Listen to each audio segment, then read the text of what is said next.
Nashville. With Roger Mudd in Washington, Tom Brokaw in New York, and commentary by John Chancellor. Good evening. The British blockade of the Falkland Islands, an act of war, still is scheduled for this Sunday night, Easter Sunday. The British fleet is headed for the islands, while Secretary of State Haig is headed for Buenos Aires, trying to head off this confrontation. And in Argentina, they're saying if the British attack, they'll be ready. Steve Delaney is in London, and Richard Valeriani is in Buenos Aires tonight.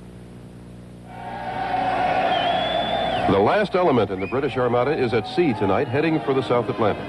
The cruise liner Canberra, refitted with helicopter landing pads and by far the world's most luxurious troop ship, is taking 2,000 Marines and paratroopers toward the Falkland Islands. The British government has virtually shut down for this Easter weekend.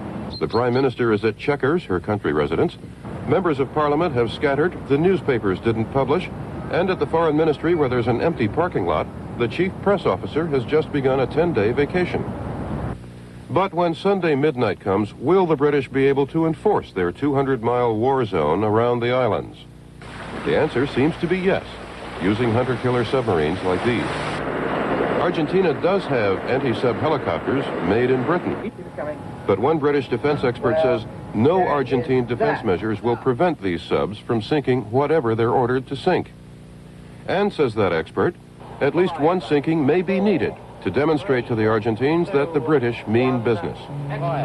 Steve Delaney, NBC News, London.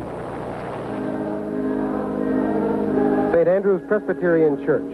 English citizens singing hymns at Good Friday services after hearing a sermon about the Prince of Peace. Near a river port, signs of war. Argentine armored personnel carriers arriving by train, presumably to be shipped south, closer to the Falkland Islands. Downtown Buenos Aires, Roman Catholic processioners. Business areas are deserted. The parks are crowded. Most Argentines are on holiday, not worrying about war. At the Foreign Ministry, a different atmosphere. Several former Argentine foreign ministers come to consult with the incumbent, Nicanor Costa Mendez, about the position Argentina will take during the talks with Secretary of State Haig. Afterward, Costa Mendez avoids sounding belligerent. We cannot understand why Britain has begun all this mobilization. However, top presidential aide Hector Iglesias insists that the one subject Argentina will not discuss is sovereignty over the Falklands. Last night, President Leopoldo Galtieri held meetings at Government House well past midnight, preparing for his meeting with Haig tomorrow. The Argentines say they will not comment on Haig's mission until they see what he has brought from London. Many Western diplomats believe the timing of the government's move into the Falklands was designed to divert attention from severe domestic problems and to give the military rulers here time to try to build a popular political base on the strong nationalist sentiments currently sweeping the country. Richard Valeriani, NBC News, in Buenos Aires. And in Washington, the State Department today warned American ships to stay well away from the British blockade of the Falkland Islands. The State Department spokesman was careful to point out that this was just an advisory warning, that it in no way represented an official American position on that blockade. Roger? 3 retired U.S. admirals, including Elmo Zumwalt, agreed today that just 1 or 2 British Navy submarines would be enough to sink the entire Argentine fleet. George Lewis reports. None of the carriers or other big ships in the British Armada will be anywhere near the Falklands Sunday night. At that point, the task force will be only halfway to its destination, still north of the equator. So, in order to enforce the 200-mile blockade, the British will have to use the submarines they have in the area, perhaps as many as 6. Most naval analysts believe the Argentine Navy will have difficulty getting past the British subs, some of which are nuclear-powered. If the submarines surface to warn away Argentine ships before firing on them, a standard naval practice, the British could be putting themselves in some danger. There's the possibility of airstrikes by Argentine planes. But the experts say the subs have plenty of defensive weapons, including surface-to-air missiles. Counting both the technological advantages of some of the British systems and the tactics and doctrine and the quality of the British leadership, I think I'd put my money on the British side. Naval experts say that an early show of superiority by the British may force the Argentines to rethink their occupation of the islands. If that doesn't work, the British may be in for a long, tough blockade. George Lewis, NBC News, the Pentagon. The Common Market confirmed today that all 10 member nations have agreed to ban the sale of arms to Argentina. A full trade embargo, which would be the Common Market's toughest move since it was founded in 1957, still is a possibility.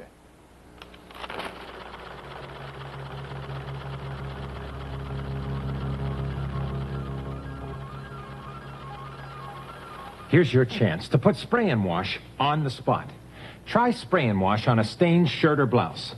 If it doesn't remove the stain, they'll buy the shirt for $15, guaranteed. Nothing gets out every stain, but if you use spray and wash as directed and it doesn't remove the stain to your satisfaction, send Texize the shirt with this label or this cap and they'll send you $15. One shirt per family. Offer expires June 30th. Spray and wash gets out what America gets into. Or you get $15. I figure once ought to be enough to fix any car problem. I don't have time to keep going back and back and back. Hi, didn't I see you in here the other day with a bad case of pre-ignition? Problem? Nope, like your work, Mr. Goodwrench. Brought my wife's car in for an oil change and filters.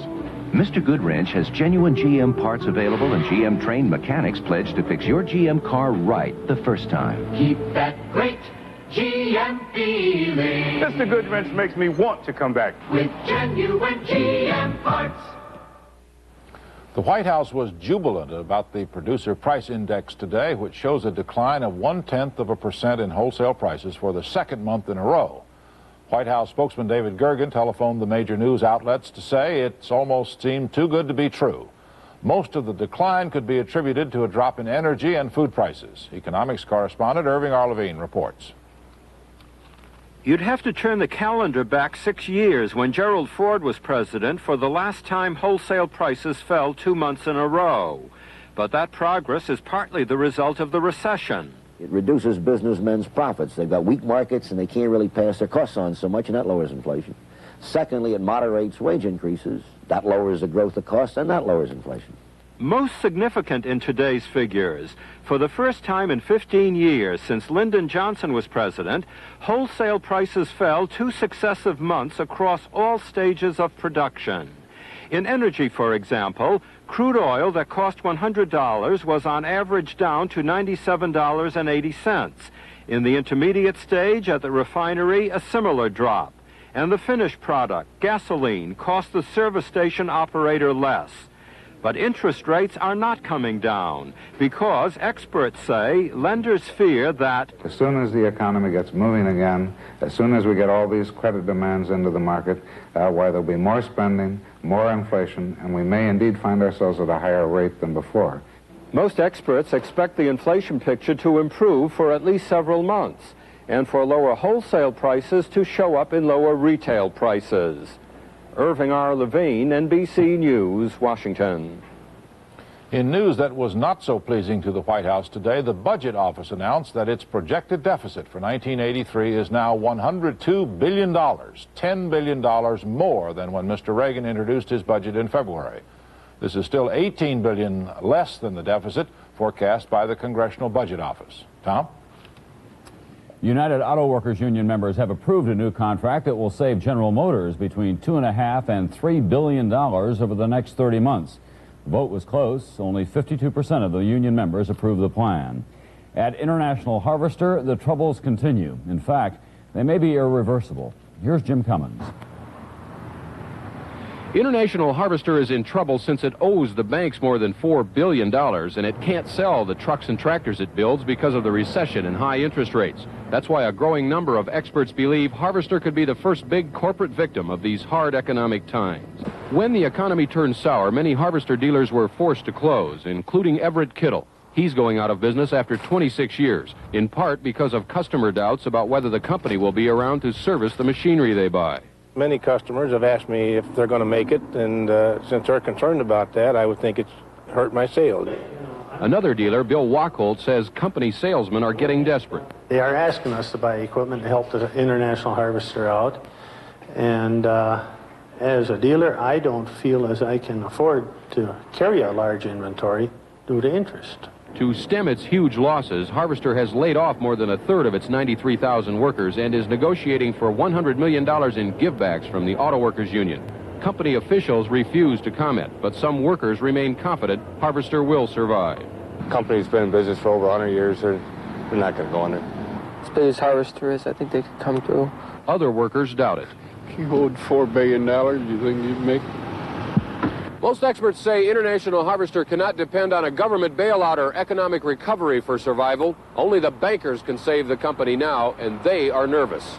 Jim Cummins, NBC News, Melrose Park, Illinois.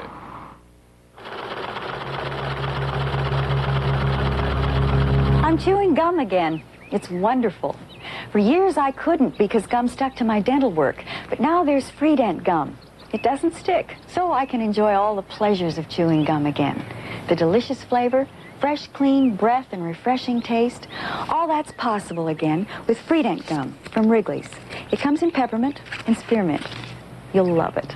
Feel free to chew Freedent. It won't stick to most dental work. Freedent gum. Burlington fabrics weave their way through your life in fantastic denim for action. Fabrics for style.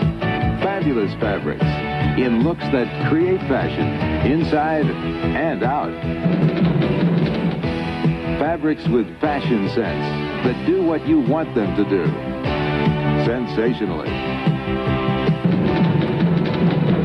All made better by Burlington.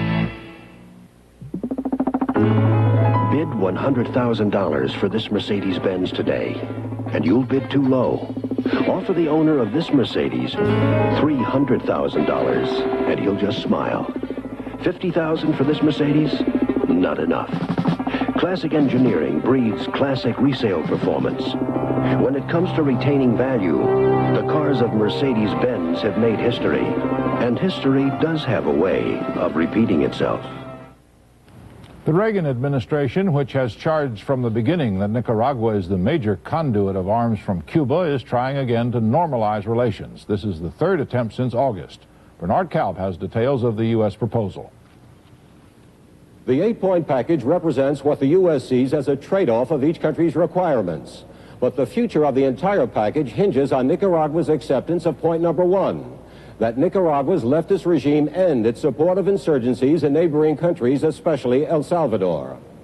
Among the other proposals, Nicaragua would agree not to import heavy offensive weapons, to limit arms and military forces, to reduce the number of foreign military advisors, and to accept international verification.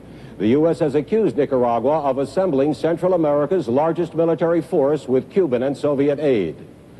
Another proposal, in effect, calls on Nicaragua to follow through on pledges of free elections and non-alignment. In exchange, the U.S. would join Nicaragua in a pledge of non-interference. The U.S. would issue a statement aimed at calming Nicaraguan fears of an invasion by Nicaraguan exiles training in the United States. And finally, the U.S. would propose direct economic aid and would invite Nicaragua's participation in the Reagan administration's Caribbean Basin Initiative.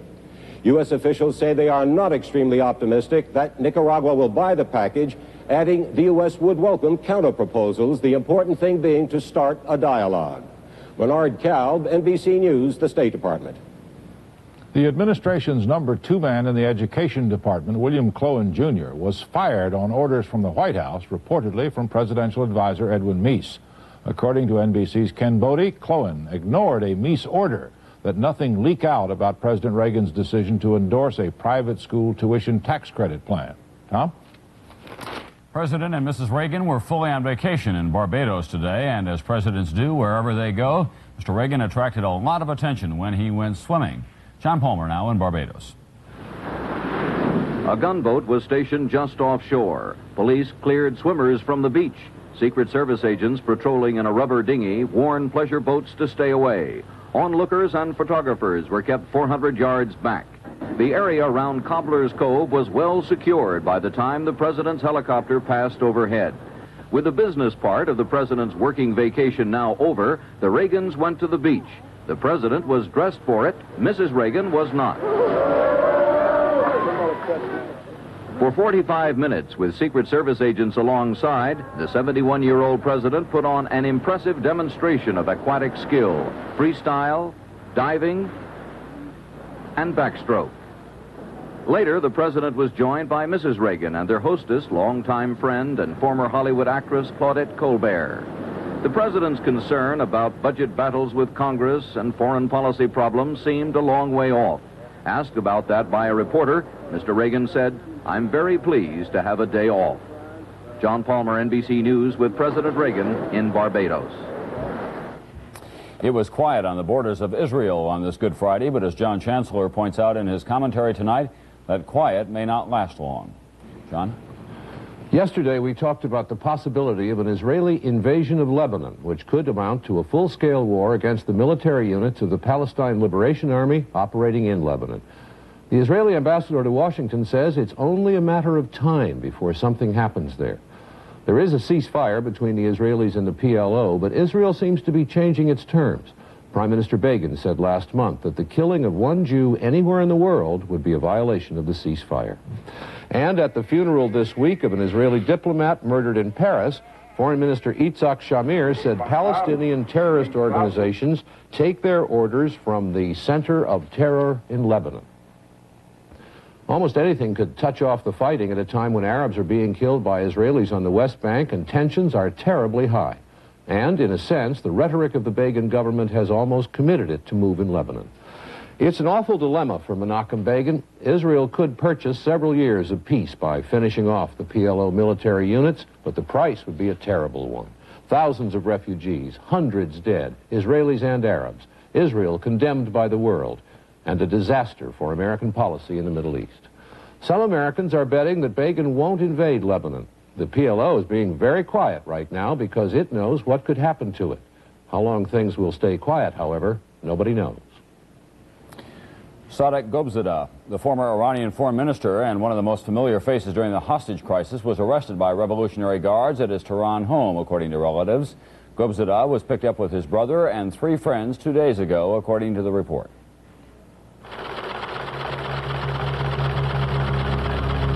Now's the time to get yourself Geritol.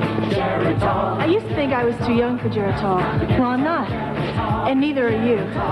Now's the time to get yourself Geritol. I start every morning with a Geritol tablet, so I'm sure I'm getting enough iron and the important vitamins I need. Geritol, America's #1 iron and vitamin supplement. Don't wait for someday. Geritol is for now. Now's the time to get yourself Geritol. and take it every day.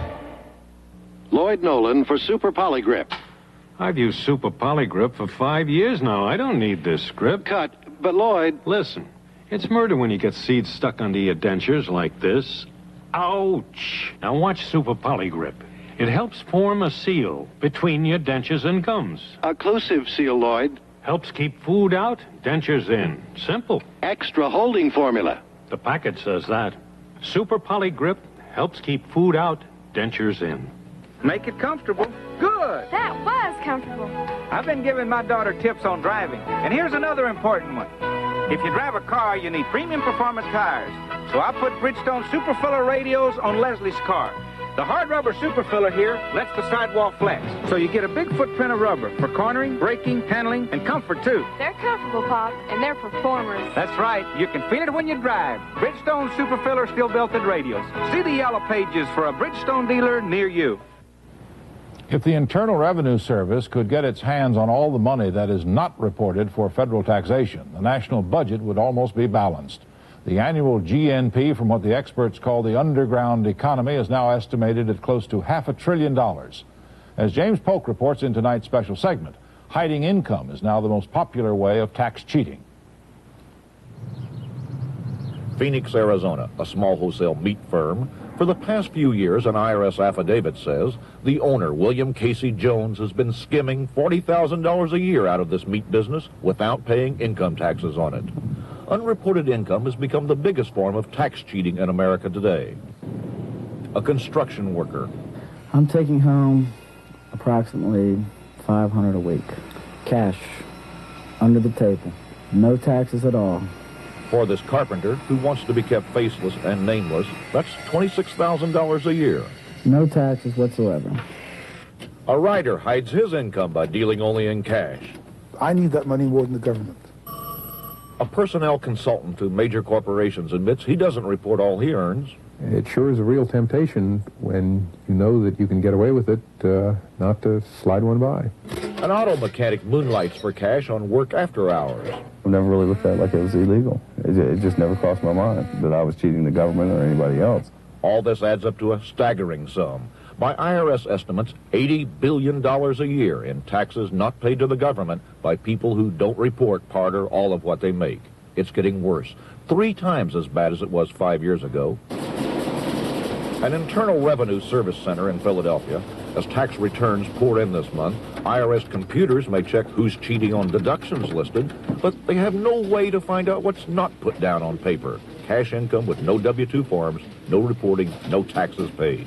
This year, IRS figures show $1 out of every 5 due the government will not be paid, a burden the rest of the public must bear. The average wage earner is paying the tab for those people who are skimming and not paying their fair share, and that's so fundamentally unfair.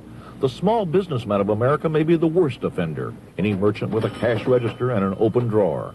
IRS figures show this accounts for 1/3 of the nation's tax loss each year. Small business, in many cases, would have a tough time surviving if it did not have some of this untaxed income. We ought to make certain that some people and some businesses are at least paying some tax. Congress is talking about getting tough, cracking down on a few areas like bar tips, but critics say the IRS hasn't got enough people, enough auditors to catch everyone, that much of the hidden money simply can't be collected. The IRS commissioner thinks computers can be used to spot patterns on what businesses should be making and reporting. We're using statistical analyses in a great many businesses now to give us at least an idea of whether or not there is skimming in that particular business. But IRS efforts to detect and crack down on skimming have met frustration and failure. In Phoenix, the IRS began what it calls its BOP program. When Casey Jones wanted to sell his meat business, a buyer showed up. The buyer says Jones showed him his skimming totals on records kept in the kitchen at home. That buyer last year turned out to be an undercover IRS agent. But a federal judge ruled that was an illegal search. The judge threw the BOP program out of court. There are studies that say 5 years from now, this tax problem will be 5 times as bad. That as long as many people seem to be getting away with it, more people will try. James Polk, NBC News, Philadelphia.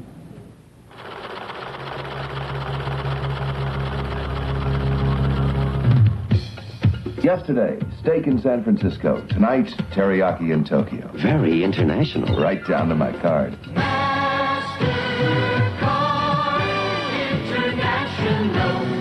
So worldly, so welcome, so worldly, so welcome. I bought my baubles in Bimini.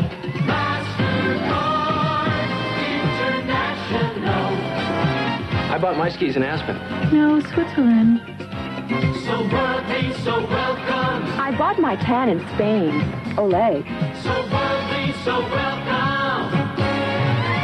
MasterCard, the only name you need beside your own. MasterCard International. So worldly, so welcome, so worldly, so welcome. MasterCard International.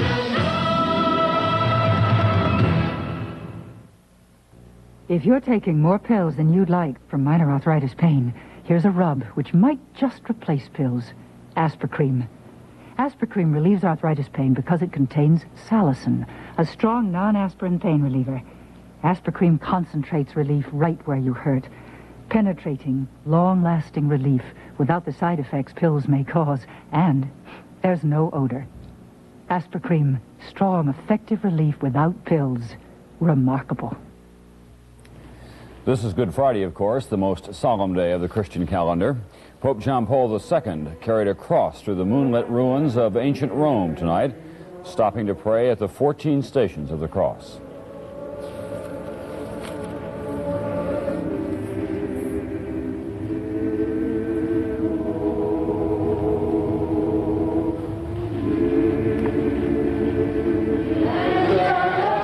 In Jerusalem, thousands of pilgrims walk the Via Dolorosa, believed to be the route Jesus took to his crucifixion. It winds through the Arab part of the city. Israeli soldiers stood guard as the faithful passed.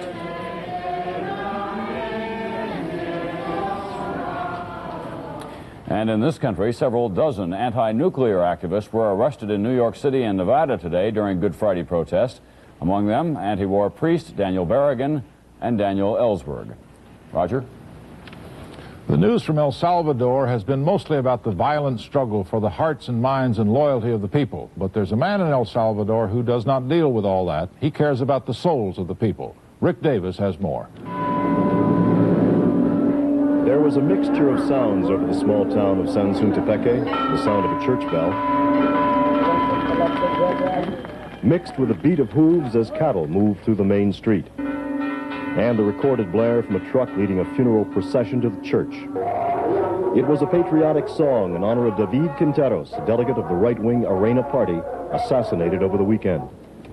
But this is the story of the man who said the funeral mass, Father Patricio Julio Busnardo. His prayers for a right-wing politician should not be read as a political statement. The Father's job is saving the souls of all the people here. And when the funeral was over, his day was not.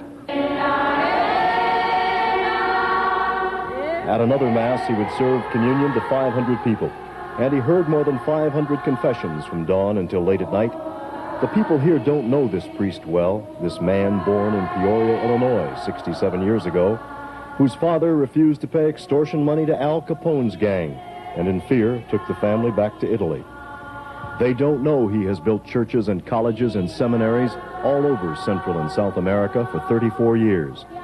To the people, he is the new priest who came after others fled the violence or joined the rebels in the hills. 7 churches have closed in surrounding villages. Father Busnardo does not condemn those who joined the rebels. If they did it with the purpose of helping the people and with goodwill, no one can condemn them. Only God can judge their actions. But Father Busnardo feels the rebels have hurt the people, that instead of winning their hearts, they stole and killed their cattle, destroyed needed bridges and roads. He said he knows the people have suffered under repressive governments and that the army has done wrong. But the rebels, he feels, are disliked most. They have demonstrated through elections that they don't like the rebels, especially when they walked for miles and hours to vote against the rebels. Father Busnardo said he didn't have time to talk anymore. A young girl and her family were waiting in his church for the traditional blessing on her 15th birthday. This old priest is leaving here soon to return to Italy, where his mother is near death. He hopes the Franciscans don't try to put him behind a desk. He needs to be with the people. Rick Davis, NBC News, Sunsuntepeque. That's Nightly News for Friday. I'm Roger Mudd in Washington. And I'm Tom Brokaw in New York. From all of us at NBC News, have a nice weekend.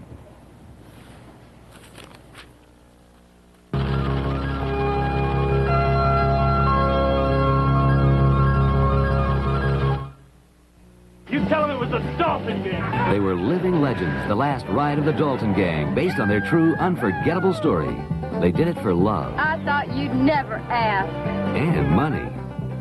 The most daring double-back job ever, with Larry Wilcox, Cliff Potts, Jack Palance, Dale Robertson, and Sharon Farrell, Friday. Coming up in just a minute on the scene at 6, reaction to a new state budget. Winners and losers reflect on the legislative session. Metro officials look forward to building a long-awaited bridge, and tourists may be flocking to Nashville in record numbers this year. These stories and more news coming up on the scene at 6. Now you can pay by check, even in places where they don't accept checks, in places where they don't know you, in places where they don't even speak your language. All you need is a new Visa First Banking Card, only from First Tennessee. Even though it looks like Visa, it works like a check. The Visa First Banking Card, it's just the ticky.